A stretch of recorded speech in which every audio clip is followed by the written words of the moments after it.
Welcome to Edisprint Academy. So SSC சிபிஓல இருந்து தான் ப்ரீவியஸ் இயர் கொஸ்டின் வந்து நம்ம சால்வ் பண்ணுவோம் இந்த வீடியோவில். என்ன கொடுத்துருக்காங்க அப்படின்னா ஃபர்ஸ்ட் கொஸ்டின்ல Raman purchase raw material for a certain price to manufacture a product. So Raman என்ன பண்றாங்க அப்படின்னா ஒரு மேனுஃபேக்சரிங்காக ரா மெட்டீரியல் வாங்குறாங்கன்னு சொல்லிட்டாங்க ஃபர்ஸ்ட் லைன்ல. ஸோ இதுல வந்து என்ன ஆகுது அப்படின்னா கொஞ்சம் ஷார்டேஜ் ஆகுது, லேபர் ஷார்டேஜ்னால ஒரு ரீசன் சொல்லுவாங்களே அது மாதிரி சொல்லிட்டாங்க. சொல்லிட்டு இதுல 22.5% எனக்கு என்ன ஆகுதுன்னு சொல்லிட்டாங்க அப்படின்னா வேஸ்ட் ஆகுது. ரா மெட்டீரியல் வந்து வாங்கினதுல 22.5% வந்து வேஸ்ட் ஆயிடுச்சு. அதுல 80% ஆஃப் த ரா மெட்டீரியல் வந்து அவங்க மேனுஃபேக்சரிங்காக யூஸ் பண்றதா சொல்லிட்டாங்க. ஸோ இந்த இடத்துல தான் உங்களுக்கு ஒரு ட்விஸ்ட் வச்சிருப்பாங்க. காஸ்ட் ஆஃப் ரா மெட்டீரியல் யூஸ்டுன்னு சொல்லிட்டாங்களா, வெறும் அவங்க காஸ்ட் ஆஃப் ரா மெட்டீரியல்னு சொல்ல, காஸ்ட் ஆஃப் ரா மெட்டீரியல்ஸ் யூஸ்டுன்னு சொல்லியிருக்காங்க. அப்ப யூஸ் பண்ண ரா மெட்டீரியல்ல இருந்து 80% அப்படின்னு சொல்லி எடுத்திருப்பீங்க. அடுத்து என்ன சொல்லிட்டாங்க அப்படின்னா கீழே வந்து இதுல ஓவராலா அவங்களுக்கு எவ்வளவு பெர்சன்டேஜ் ப்ராஃபிட் கிடைக்குது அப்படின்னா 20% ப்ராஃபிட் கிடைக்குது. ஸோ அதுக்கப்புறம் 20% வந்து டிஸ்கவுண்ட்டும் ஆஃபர் பண்றாங்க. ஸோ இந்த ப்ராசஸ்ல இவங்க ஒரு டிரான்சாக்ஷன் பண்றப்போ மேனுஃபேக்சரிங் ப்ராடக்ட்டுக்கும் அண்ட் தென் அதாவது எம்ஆர்பின்னு சொல்லுவோம் இல்லையா, அந்த எம்ஆர்பிக்கும் காஸ்ட் பிரைஸ் ஆஃப் ரா மெட்டீரியல்ஸ்க்கும் எவ்வளவு பெர்சன்டேஜ் இருக்கும், அதாவது பெர்சன்டேஜ் கேட்கல எவ்வளவு மடங்கு இருக்கும் அப்படின்னு சொல்லி கேட்டிருக்காங்க.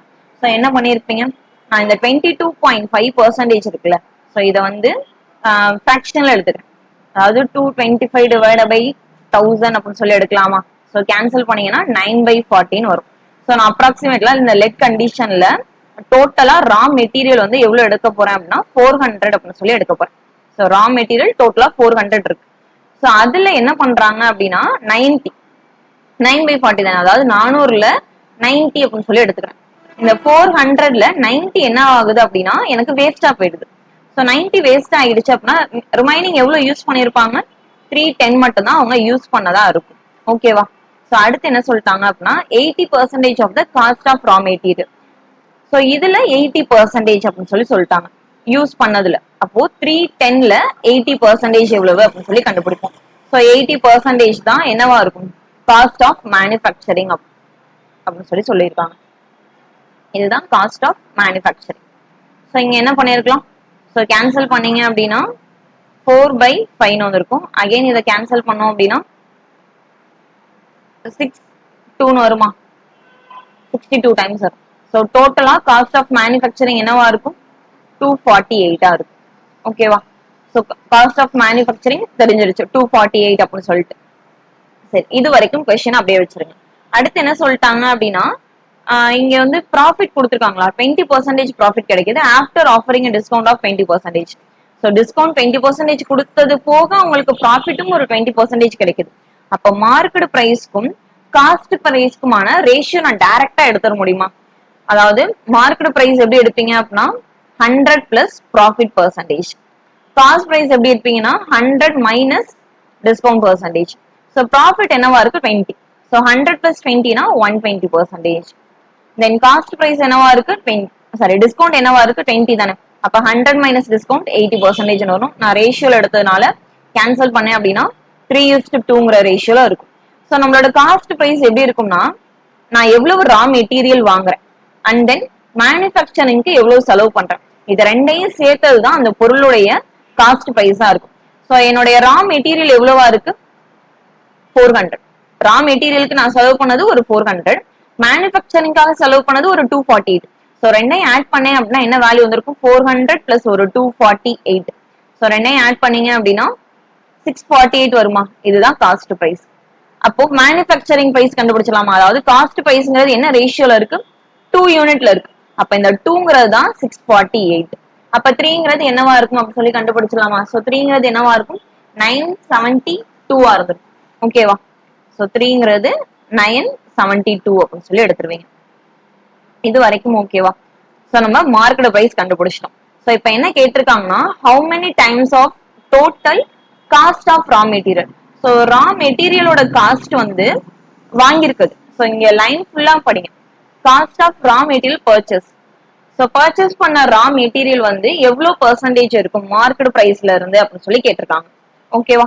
ஸோ அப்ப என்ன பண்ணிருப்பீங்க 972 டிவைடட் பை 400 அப்படின்னு சொல்லி எடுக்கலாமா. அதாவது மார்க்கெட் பிரைஸ் வந்து எனக்கு 972. Cost of raw material purchase பண்ண ரா மெட்டீரியல் எவ்வளோ 400.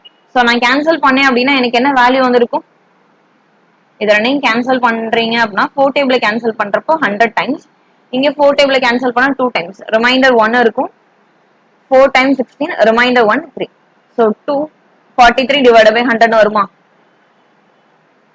இது வந்து பர்ச்சேஸ் பண்ணதுதான். ஓகேவா? ஸோ அப்போ எத்தனை மடங்கு வந்திருக்கும்? 2.43 டைம்ஸ் வந்து மார்க்கெட் பிரைஸை விட காஸ்ட் பிரைஸ் பர்ச்சேஸ் பண்ணது இருந்திருக்கும். ஓகேவா? ஸோ ஆப்ஷன் 3 தான் கரெக்டான ஆன்சர். ஓகே தானே? சரி, அடுத்த கொஸ்டின் பாத்தீங்க அப்படின்னா என்ன கொடுத்திருக்காங்க? What is the length of the chord? So ஒரு சர்க்கிள் இருக்கு, அந்த சர்க்கிளோடைய கார்டு வந்து கொடுத்துட்டாங்க. லென்த், சரி, கார்டோட லென்த் தான் நம்ம கண்டுபிடிக்கணும். ரேடியஸ் கொடுத்துட்டாங்க. ஓகேவா? அதாவது இப்போ ஒரு சர்க்கிள் இருக்குன்னு வச்சுக்கோங்க, இது வந்து டயாமீட்டர். கொஸ்டினை ஃபுல்லா படிங்க. ரேடியஸ் வந்து 7 centimetre, whereas diameter AB and non diameter chord. இந்த பிக்யூங்கிறது நான் டயாமீட்டர் கார்டுன்னு சொல்லிட்டாங்க. ஸோ இது ரெண்டுமே இன்டர்செக்ட் ஆகுது 90 டிகிரில, பெர்பெண்டிகுலர்லி அப்படின்னு சொல்லிட்டாங்களா. பெர்பெண்டிகுலர் அப்படின்னு சொன்னதுனால கண்ணப்பண்ணு கிராஸ் ஆன கோடு போடாதீங்க, லைனா இது மாதிரி எடுத்திருக்கேன். ஏபி அப்படிங்கிறது டயாமீட்டர், பிக்யூ அப்படிங்கிறது ஒரு கார்டு அப்படின்னு சொல்லி எடுத்தாச்சு. தென் இது இன்டர்செக்ட் ஆகிற இந்த பாயிண்ட்டுக்கு தான் அவங்க சி அப்படின்னு சொல்லி நேம் கொடுத்துட்டாங்க. ஸோ ஒரு சென்டர்ல இருந்து வரக்கூடிய லைன் கார்டை கட் பண்ணுது அப்படின்னா பெர்பெண்டிகுலரா பைசெக்ட் பண்ணும் அப்படின்னு சொல்லி நம்ம பார்த்திருப்போமா. ஸோ இது வந்து பெர்பெண்டிகுலர் பைசெக்டரா இருக்கும். அதாவது பிசி ஈக்குவல் டு கியூசி அப்படின்னு சொல்லி சொல்லிடலாம். அடுத்தது ratio of AC to BC. ஏசிக்கும் பிசிக்குமான ரேஷியோ சொல்லிட்டாங்களா. அதாவது ஏசி வந்து 4 யூனிட்டா இருந்துச்சுன்னா இந்த போர்ஷன் என்னவா இருக்கும்? 3 யூனிட்டா இருக்கும் அப்படின்னு சொல்லி சொல்லிட்டாங்க. ஸோ இப்போ என்ன பண்ணிருப்பீங்க? ரேடியஸ் வந்து 7. ஸோ இந்த போர்ஷன் ஃபுல்லாவே 7 தெரியும். ஓகே, இப்போ டயாமீட்டர் நான் என்னன்னு சொல்ல முடியும்? டயாமீட்டர் வந்து 14 சென்டிமீட்டர் அப்படின்னு சொல்லி சொல்லுவீங்களா. ஸோ 14 சென்டிமீட்டர் தான் எனக்கு என்ன யூனிட்ல பிரிச்சிருக்காங்க? 4:3 ரேஷியோல பிரிச்சிருக்காங்க. அப்ப யூனிட் வைஸ் பாத்தீங்க அப்படின்னா 7 யூனிட். சென்டிமீட்டர் வைஸ் பாத்தீங்க அப்படின்னா 14. ஸோ 7ங்கிறதா 14. அப்போ 1 யூனிட்ங்கிறது என்னவா இருக்கும்? 2 இருக்கும். அப்போ இந்த லென்த் ஃபுல்லாவே என்னவா இருக்கும்? 8 சென்டிமீட்டரா இருக்கும். இது ஃபுல்லாவே 6 சென்டிமீட்டரா வந்துருக்கும். இது வரைக்கும் ஓகேவா? ஸோ அப்ப இந்த போர்ஷன் மட்டும் நமக்கு என்ன வேல்யூவா இருக்கும்? 1 இருக்குமா? அதாவது இங்க இருந்து இது வரைக்கும் 7 சென்டிமீட்டர். அப்ப இந்த போர்ஷன் மட்டும் என்னவா வந்திருக்கும்? 1 சென்டிமீட்டரா வந்திருக்குமா? இது வரைக்கும் ஓகேவா?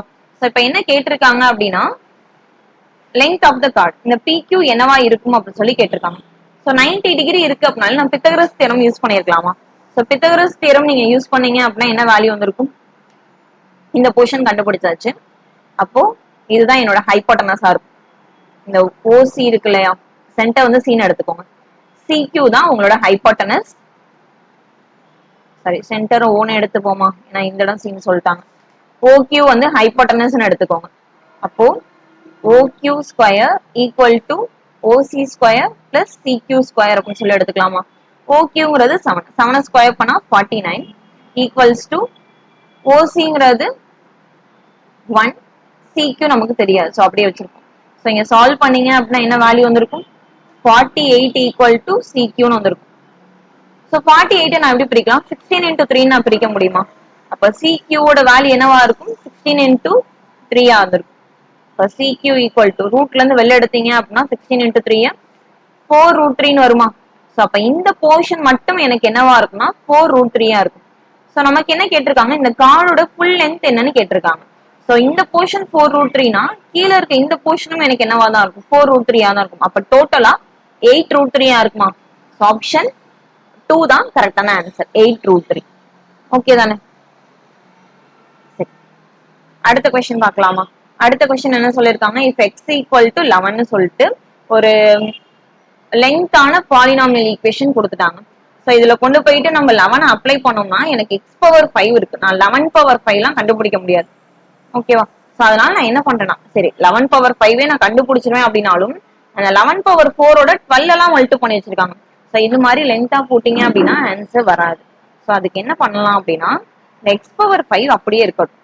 ஓகேவா? இந்த 12 இருக்குல்ல, இதுல நிறைய பேர் கேட்பாங்க 11 அப்ளை பண்ணீங்கன்னா ஆன்சர் வராதான்னு. வரும் ஆன்சர், ஆனா டைம் எடுக்கிறாப்புல இருக்கும். ஸோ என்ன பண்ணிக்கோங்க, -11 -1.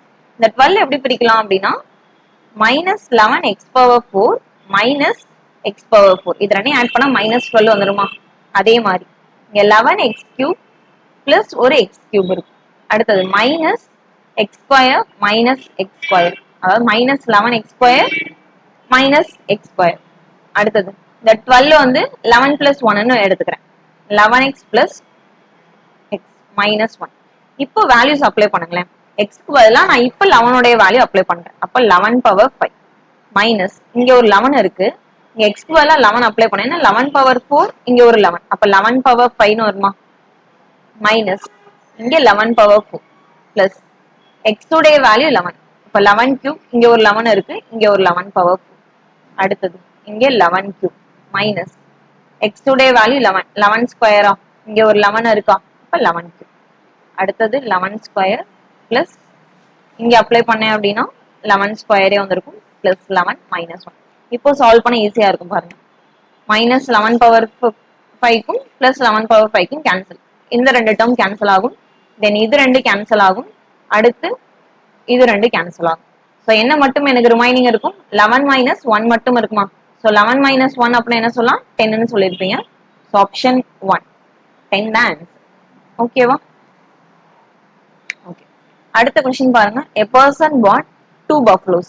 ஸோ அவங்க வாங்குறது என்ன சொல்லிட்டாங்கன்னா 2 buffaloes வாங்குறாங்க ஃபார் 11,520. ஸோ ஒரு இது என்ன பண்றாங்க அப்படின்னா லாஸ்ட்ல வந்து சேல்ஸ் பண்ணிட்டாங்க.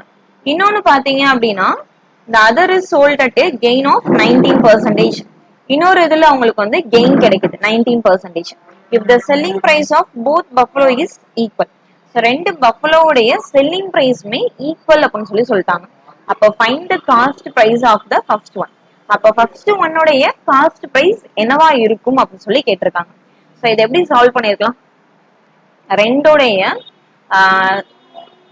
ரெண்டுமே சேர்த்து வாங்குற பிரைஸ் அப்படின்னு சொல்லி எடுத்துட்டோம்னு வச்சுக்கலாம். ஓகேவா? இப்போ எக்ஸாம்பிளுக்கு நான் எப்படி எடுத்துக்கிறேன்னா நார்மலா எடுத்துக்கோங்க. 15%, 15%னா 3/20ன்னு சொல்லலாமா?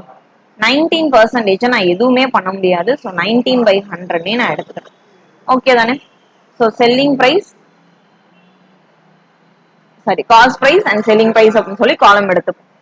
நான் 20 rupeesக்கு வாங்கினேன் அப்படின்னா இங்க என்ன ஆகுது, லாஸ்ட்ல நான் விற்கிறேன். அப்போ 20ல இருந்து 3 மைனஸ் பண்ணா 17க்கு நான் இங்க வித்திருப்பேன். ஓகேவா? அடுத்தது இங்க காஸ்ட் பிரைஸ் என்னவா இருக்கு, 10 இருக்கு. செல்லிங் பிரைஸ் என்னவா இருக்கு, 119 இருந்திருக்குமா?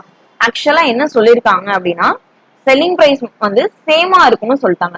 ஸோ செல்லிங் பிரைஸ் சேமா இருக்கும்னா அப்ப என்ன பண்ணிருப்பீங்க, செக் பண்ணி பாருங்களேன். 17 into 7 என்ன வேல்யூ வந்திருக்கும், 119 வருமா? ஸோ ஃபர்ஸ்ட் ஈக்குவேஷனை மட்டும் நான் என்ன பண்ண போறேன் அப்படின்னா 7ஆல மல்டி பண்ண போறேன்.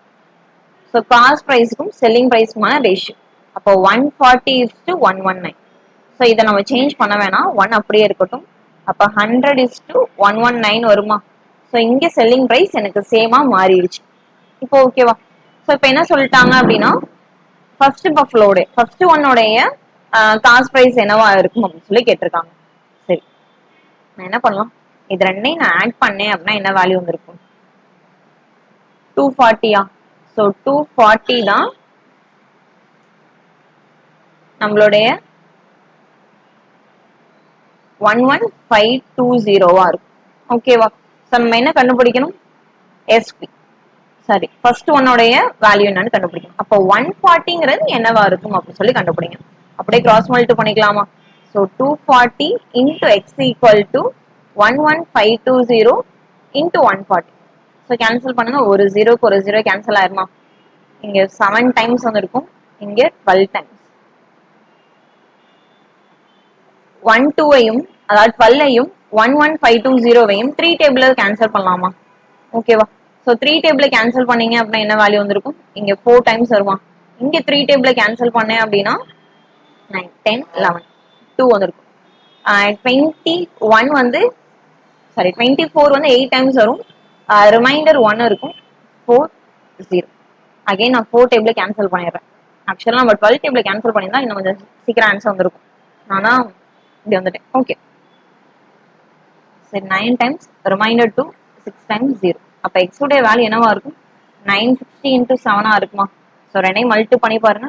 96 இன்டூ 7. ஆக்சுவலா 2ல முடியறாப்புல ஆப்ஷன் தான், அதை நான் டிக் பண்ணிடலாம். நம்ம ஃபுல்லா வேணா செக் பண்ணி பார்ப்போம். 63 பிளஸ் ஒரு 4னா 67 வரும். அப்ப எக்ஸ் உடைய வேல்யூ என்னவா இருக்கும்? 6720. ஓகேவா? ஸோ அப்போ ஆப்ஷன் 3 தான் கரெக்டான ஆன்சர். ஓகே தானே? ஓகே. ஸோ ரிமைனிங் கொஸ்டின்ஸை அடுத்த வீடியோல பார்க்கலாம்.